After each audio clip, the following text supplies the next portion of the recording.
Les fronts dans l'est de la République démocratique du Congo se poursuivent, mesdames et messieurs, avec des affrontements entre forces armées de la République démocratique du Congo, toujours appuyées par les miliciens Ouazalendo. Ils s'affrontent aux éléments de l'AFC M23 et leurs alliés, les Twirwaneho. Cette fois-ci, nous sommes au site Kivu, où les choses ont une fois de plus dégénéré. Alors c'est vrai, dans les territoires des Fizi, les affrontements sporadiques interviennent souvent. C'est ce qu'on a encore observé dans la nuit d'hier mercredi à ce jeudi, jusqu'à ce que les forces armées de la République démocratique du Congo ont réussi à prendre les contrôles. Donc reprendre plutôt les contrôles de l'endroit stratégique appelé point zéro. Voilà, c'est cet espace qui avait permis à l'AFC M23 d'avoir aussi cette possibilité de mener d'autres offensives, justement, même dans la province du Tanganyika, précisément dans la ville de Kalemi. Alors, avec la reprise de ces points stratégiques par les forces armées de la République démocratique du Congo, c'est déjà en quelque sorte un soulagement pour Baraka, Fizi aussi, mais même pour la ville de Kalemi. Alors on va en parler parce que c'est la grande actualité de ce matin. Nous sommes le jeudi 29 janvier 2026 et donc on va revenir, mesdames et messieurs, sur cette victoire des forces armées de la République démocratique du Congo, une bataille justement remportée jusqu'où comptent aller les forces armées de la République démocratique du Congo face à l'AFC M23. On vous donne tous les détails, mesdames et messieurs, en notre possession de cette actualité. Vous êtes nombreux en train de nous suivre. Eh bien, vos commentaires sont toujours attendus. Vos partages aussi, sans oublier, pour vous qui c'est la première fois de nous suivre, il faut juste s'abonner en cliquant aussi sur la cloche des notifications pour rester toujours en alerte. Web Info, bienvenue donc dans cette grande communauté réunie autour de l'actualité. Les forces armées de la République démocratique du Congo, là nous parlons des FARDC, ont remporté, ou disons viennent de remporter aussi une victoire importante ce jeudi 29 janvier 2026. Au matin, voilà une victoire stratégique majeure en reprenant les contrôles du point zéro. Point zéro, c'est une localité, comme on l'a dit, une localité clé située dans les territoires des Fizi. Nous sommes au sud Kivu, cette position qui ouvre la voie vers le chef-lieu du territoire et même la ville de Baraka était tombée récemment aux mains des éléments de l'AFC M23 et du groupe Twirwaneho. Ce sont là les deux alliés qui avaient pris le contrôle du point zéro. C'était même au mois de janvier, vers les 15, les 16, voilà, l'AFC M23 avait pris le contrôle du point zéro. Alors les FARDC ont multiplié aussi des assauts avec les drones, justement, CH4 qui faisait aussi plusieurs rotations pour bombarder, pour pilonner les positions de l'AFCM 23 jusqu'à même près de Minembwe. Il y avait donc des bombardements qui avaient fait à ce que voilà, l'AFCM 23 soit un tout petit peu, je dirais, fragilisé ou même en position un peu de faiblesse. Mais voilà, ça a permis tout d'un coup au FRDC en intensifiant voilà, toutes ces offensives. Voilà, et aujourd'hui, elles viennent plutôt de prendre les contrôles du point zéro. Nous sommes justement dans le territoire des Fizi. Alors, selon les sources locales, cette reconquête intervient après plusieurs heures d'intenses affrontements. Oui, il y avait des combats aussi intenses, mesdames et messieurs. Et même les FARDC ont donc réussi à repousser les éléments FCM 23 et leurs alliés Twirwaneho pour finir, ou disons pour rétablir ainsi leur présence dans ces corridors stratégiques. C'est très stratégique parce qu'il ouvre déjà la voie vers Kalemi. Il ouvre la voie aussi vers Baraka. Baraka qui, à un certain moment, ou disons pendant un mois, a servi des lieux au gouvernement provincial dirigé par Jean-Jacques Pouroussi. Voilà, après la prise d'Ouvira par les éléments de la FCM 23, le gouvernement provincial s'était installé à Baraka. Donc, avec les contrôles des points zéro, comme vous le savez, mesdames et messieurs, un corridor très stratégique, ça permettait déjà à l'AFCM 23 d'envisager d'autres offensives vers des villes aussi très importantes. Là, nous parlons des Baraka, nous parlons aussi de la ville de Kalemi. En parlant de Kalemi, c'est très très important de le dire. Là, ça faciliterait aussi la tâche à l'AFCM 23 pour justement faire leur entrée de manière officielle dans l'espace Katanga. Ils sont déjà dans l'espace Kivu avec le nord et le sud Kivu, plusieurs territoires. Au nord Kivu, il y a Lubero, Rutshuru, Massissi, une partie de Walikale et nous allons aussi au nord de Goma avec le territoire de Nyiragongo. Au sud Kivu, oui, justement, ils sont aussi dans beaucoup de territoires et voilà, avec Fizi, comme vous le savez, très très stratégique.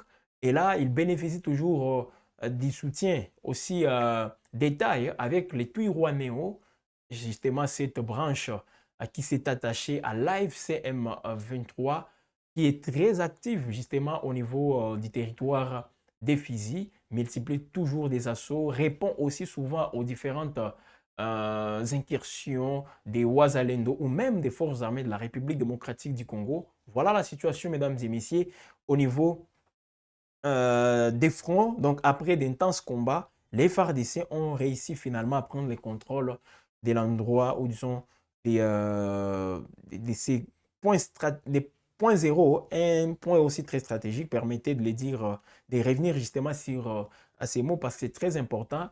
C'est comme ça qu'on l'appelle point zéro. Alors pourquoi point zéro? Parce que c'est aussi au niveau des hauts plateaux, toutes ces zones-là, mesdames et messieurs, point zéro, très stratégique. Et si vous contrôlez cette zone facilement, vous pouvez faire tout ce que vous voulez dans les hauts plateaux, que ce soit au niveau des Minembwe, que ce soit au niveau même des Kalemi, comme je le disais, Baraka, pourquoi pas Uvira.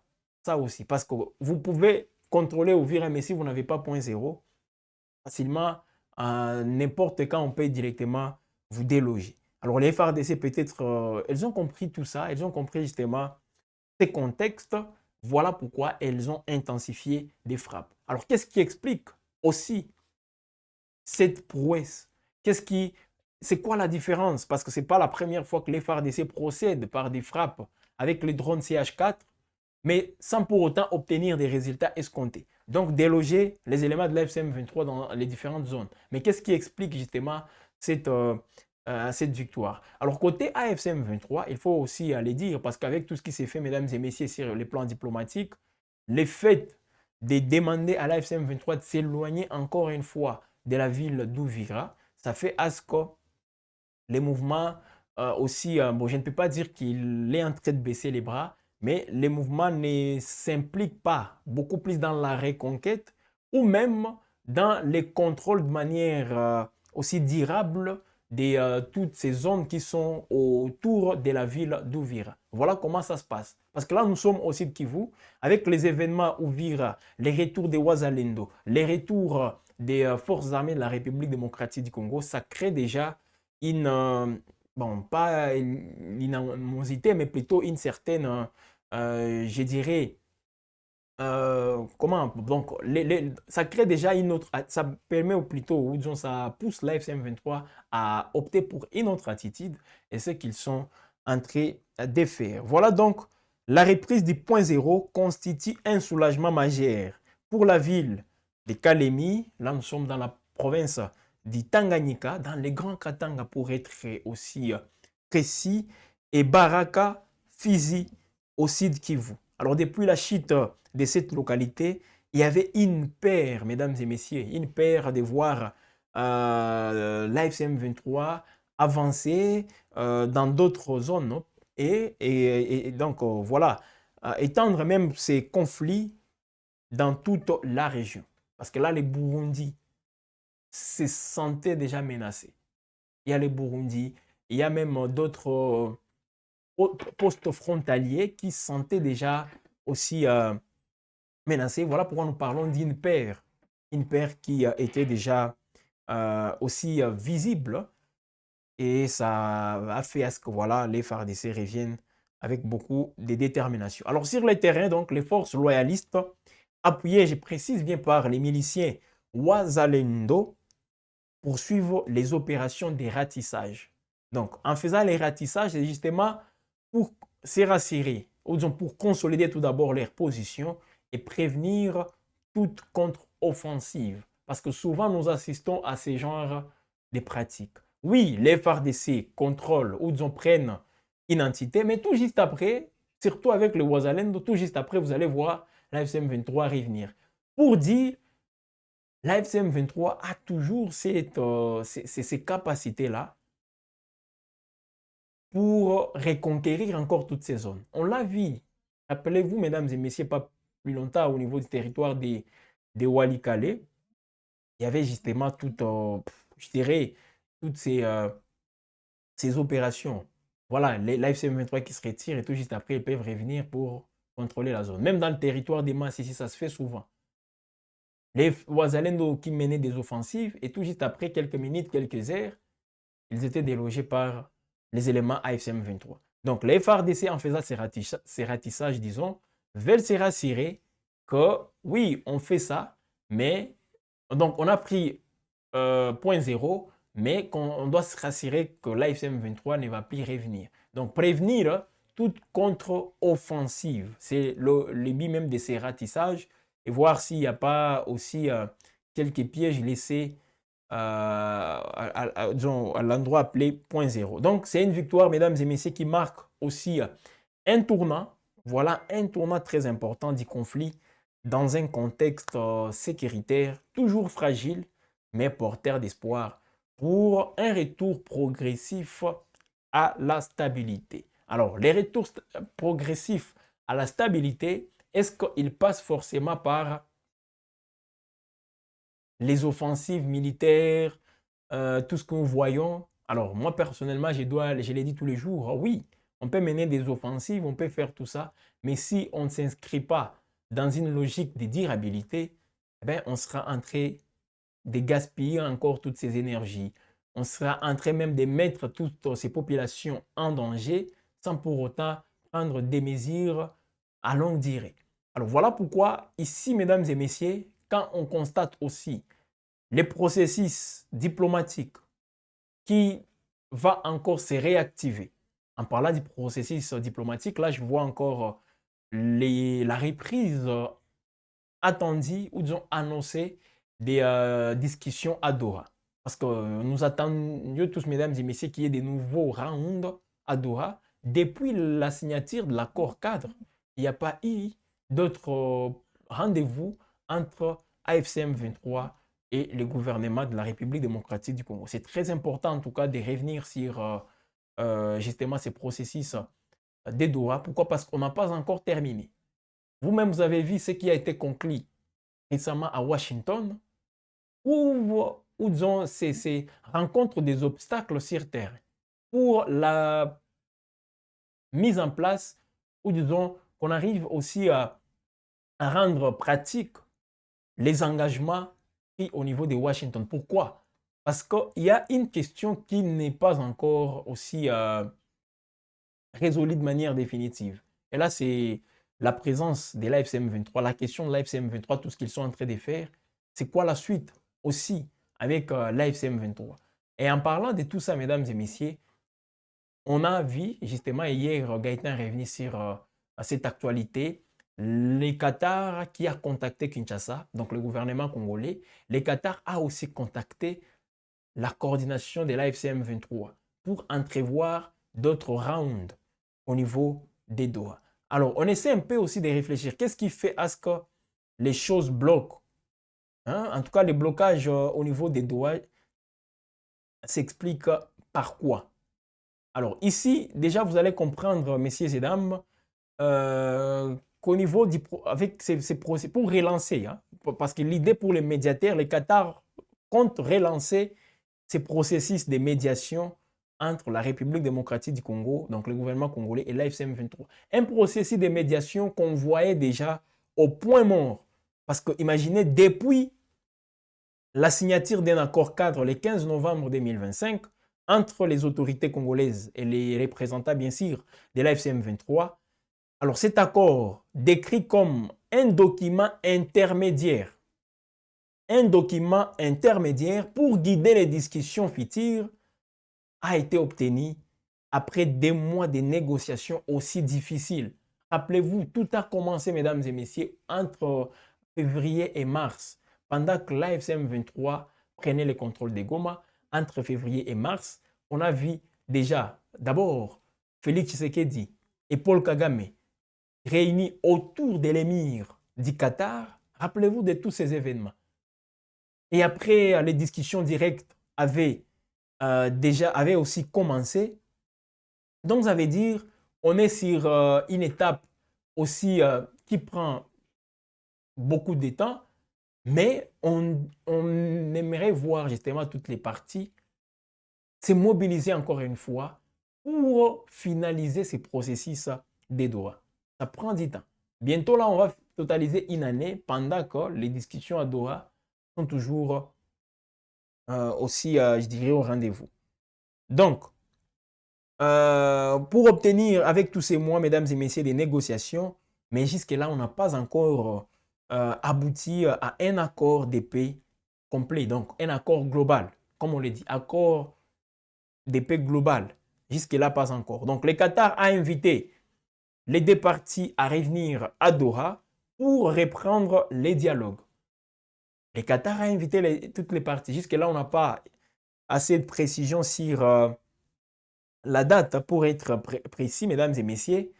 Mais bon, voyons voir hein, ce que ça va donner. Donc, on ne connaît même pas la date jusque-là, mais l'information qu'on a jusque-là, c'est que le Qatar a contacté toutes les parties pour reprendre les discussions. Oui, il y avait une pression aussi américaine pour, après l'accord cadre, bon, les États-Unis, il faut le dire, voulaient à ce que Kinshasa et Doha obtiennent directement un accord global. Donc, on finalise avec Doha.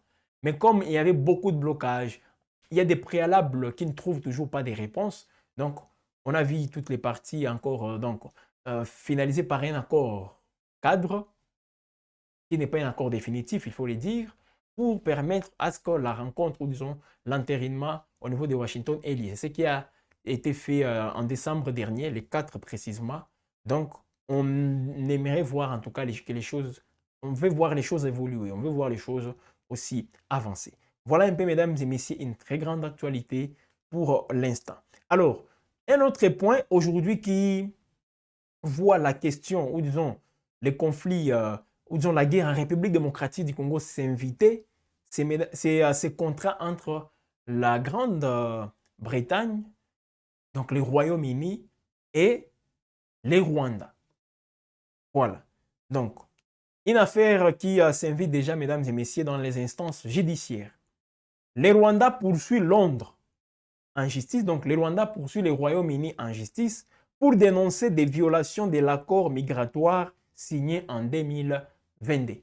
Alors, on a vu les autorités congolaises aussi se mobiliser pour faire pression afin que le Royaume-Uni se retire justement de ces accords conclus avec les Rwandais. Ça concerne bien sûr les histoires des migrations.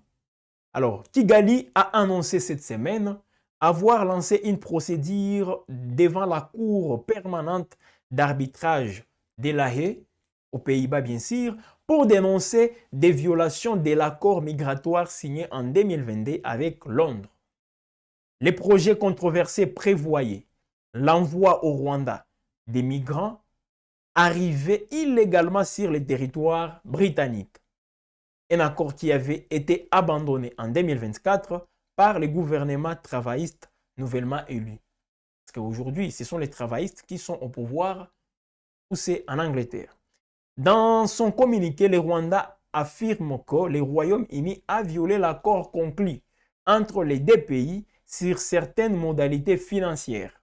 Si le projet a publiquement été abandonné en juillet 2024 par les autorités britanniques, selon Kigali, les discussions n'ont pas abouti la même année, ni sur les termes d'une résiliation officielle, ni sur les renoncements à 2 paiements dus en 2025 et 2026 d'un montant de 50 millions de livres sterling chacun. en mars dernier, donc mars 2025, les Rwandais réclamaient déjà les règlements du solde de l'accord migratoire. Une semaine après, l'annonce de la suspension, bien sûr, ici je vois l'annonce de la suspension de la majorité des aides financières britanniques. Et voilà donc, toutes ces sanctions, ça fait partie bien sûr des sanctions prises par les Royaumes-Unis, des sanctions liées au conflit dans l'Est de la République démocratique du Congo. Donc, il y avait une pression diplomatique menée par les pouvoirs à Kinshasa. Et voilà, parmi justement cette offensive diplomatique, on peut prendre ça comme résultat. Donc, les Royaumes-Unis avaient déjà rompu ces accords avec le Rwanda. Et voilà pourquoi les Rwandais aujourd'hui traduit, ou disons, traduit en justice, bien sûr, les Royaumes-Unis, et c'est au niveau de l'AE. Beaucoup de précisions. Le Royaume-Uni a clairement indiqué qu'il n'avait aucune intention d'effectuer de nouveaux paiements au titre du traité, affirme cette semaine Kigali. Ajoutant bien sûr que le pays n'a pas non plus tenu son engagement sur la réinstallation des réfugiés vulnérables accueillis par les Rwandais. En tout cas, c'est un volte-face fait par Londres contre Kigali. Nous défendrons fermement notre position afin de protéger les contribuables britanniques, a réagi en réponse un porte-parole du Premier ministre du Royaume-Uni. Voilà donc la situation, mesdames et messieurs, ou disons ces conflits entre le Rwanda et le Royaume-Uni. Et tout ceci, en toile de fond, on voit justement les conflits dans l'Est de la République démocratique du Congo. Voilà ce qu'il faut retenir. Alors, comme on est en train de terminer, je tiens tout simplement à vous rappeler, mesdames et messieurs, que point zéro, voilà, vient d'être récupéré par les forces armées de la République démocratique du Congo. Et jeudi matin, voilà, les FARDC ont délogé les éléments de l'FCM 23 au niveau des points zéro. Point zéro, c'est dans le territoire des Fizi. Alors, rappelez-vous, lorsque l'FCM 23 avait pris point zéro, il y avait justement une paire dans la région. Au niveau des Kalemi, au niveau des... Même au Vigra, au niveau des Baraka, partout là-bas, avec point zéro, l'FCM 23 pouvait conquérir toutes ces entités. Alors, les FARDC, avec leurs alliés, les miliciens Ouazalendo, viennent de reprendre les contrôles des points zéro dans le territoire des Fizi. Là où on voit les Twiwaneo alliés à la FCM 23, ils sont très actifs là-bas. Alors, on est à la fin, mesdames et messieurs, de cette production, voilà, consacrée aux différentes actualités sur Web Info Télévision. Je vous appelle une fois de plus à vous abonner. Si c'est pour vous la première fois de nous suivre, ici, on est mobilisé pour vous informer, pour informer la communauté. Une communauté réunie autour de l'information. Mesdames et messieurs, bienvenue. Intégrez déjà cette communauté en vous abonnant, en cliquant aussi sur la cloche des notifications pour rester en alerte. Commentez, partagez et surtout aimez toutes nos productions. Voilà, on se fixe rendez-vous très prochainement, mesdames et messieurs. L'actualité reste en continu sur votre chaîne de prédilection.